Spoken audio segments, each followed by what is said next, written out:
Bagian ketiga adalah video tentang pemasangan atau impor dummy konten seperti yang sudah dijelaskan di video sebelumnya, bahwa konten dari web resmi ini bisa kita download dan diimpor atau dipindahkan ke web kita yang baru dan masih kosong, agar web baru kita ini mempunyai contoh sehingga nanti kita mudah untuk mempelajari, di mana pos-posnya sudah berisi penuh, jadi kita tinggal mengamati, meniru, atau memodifikasi pos-pos yang sudah ada.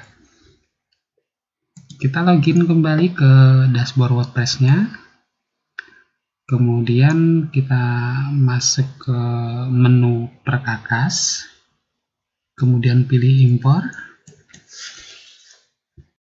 Yang akan kita impor ini adalah dari sesama WordPress, jadi kita pilih WordPress. Oke, kita akan pasang dulu plugin importernya. Klik di sini, sedang memasang. Sudah berhasil dipasang, kita bisa jalankan pengimpornya. Dan ini adalah halaman pertama dari proses impor yang akan kita lakukan. Saya akan jelaskan dulu. Dari web contoh ini, di sini ada tag, kemudian ada gambar. Ini semuanya akan di-download. Jadi impor ini bisa disamakan dengan mendownload konten dari web demo menuju ke website kita. Di sini dijelaskan bahwa file yang akan diupload berekstensi XML. Oke, kita bisa langsung ambil filenya. Nah, di sini masih format zip, jadi harus kita ekstrak terlebih dahulu.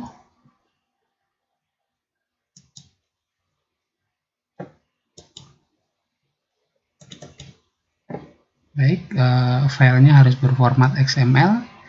Untuk file jenis lain tidak bisa, jadi kita harus pastikan filenya berekstensi XML. Oke, kita mulai proses bagian yang pertama. Adalah halaman kedua dari proses impornya.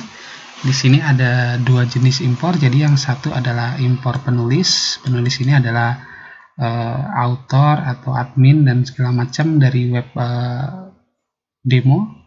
Kita bisa abaikan, caranya dengan memilih pada tetapkan tulisan ke pengguna yang ada. Jadi di website baru ini kita sudah punya adminnya. Di sini kebetulan saya namanya Wisata.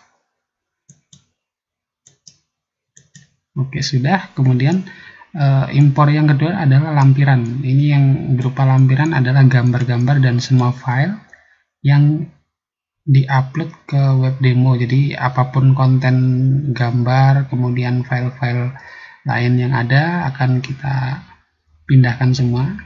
Jadi ini harus dicentang. Dan yang perlu diperhatikan adalah bahwa karena ini proses mendownload, kemungkinan akan membutuhkan waktu dan koneksi internet yang stabil. Kegagalan proses impor ini utamanya adalah timeout yang hanya sedikit. Jadi ini dipengaruhi oleh hostingnya, di mana waktu timeout terbatas. Jadi untuk memperpanjangnya kita bisa mengedit pada sebuah file bernama PHP ini jika nanti proses impornya gagal. Oke, kita bisa lanjutkan. Seperti yang saya jelaskan tadi, bahwa proses impor ini adalah proses mendownload, jadi pastikan internetnya dalam keadaan stabil. Butuh waktu mungkin agak sedikit lama sesuai dengan besar dari file yang akan dipindahkan. Oke, jika proses importnya sudah selesai, akan muncul pemberitahuan seperti ini. Sudah selesai. Ini artinya file-file kontennya sudah berhasil masuk.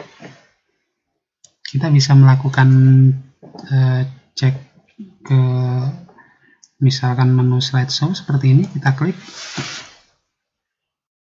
Ini sudah ada dua buah post slideshow, kita bisa cek salah satunya. Oke, di sini sudah gambarnya juga muncul. Ini gambar ini sudah masuk ke dalam website hasil dari impor tadi. Untuk melihat keseluruhannya mungkin kita bisa cek pada halaman ini, dimana di sini kondisinya masih kosong. Kita akan refresh untuk melihat perubahan konten dari dummy. Dan ini adalah hasilnya, dimana di sini konten slide-nya sudah berganti dengan post slideshow bawaan dari dummy. Kemudian kita bisa lihat juga di sini ada post. Ini adalah post. Post ini adalah bawaan dari WordPress. Jadi ketika kita menginstal, maksudnya mengatur tema pertama kali, yang akan muncul adalah post. Jadi yang dimaksud post itu adalah ini, konten bawaan dari WordPress, post dan laman. Oke, ini artinya bahwa file dummy dari web demo ini sudah berhasil kita impor dan masuk ke web baru. Kurang lebih seperti ini. Baik, kita akan lanjutkan pada video selanjutnya, yaitu untuk mengatur halaman depan agar sesuai tampilannya sama persis dengan web demo. Kita lanjutkan pada video yang berikutnya.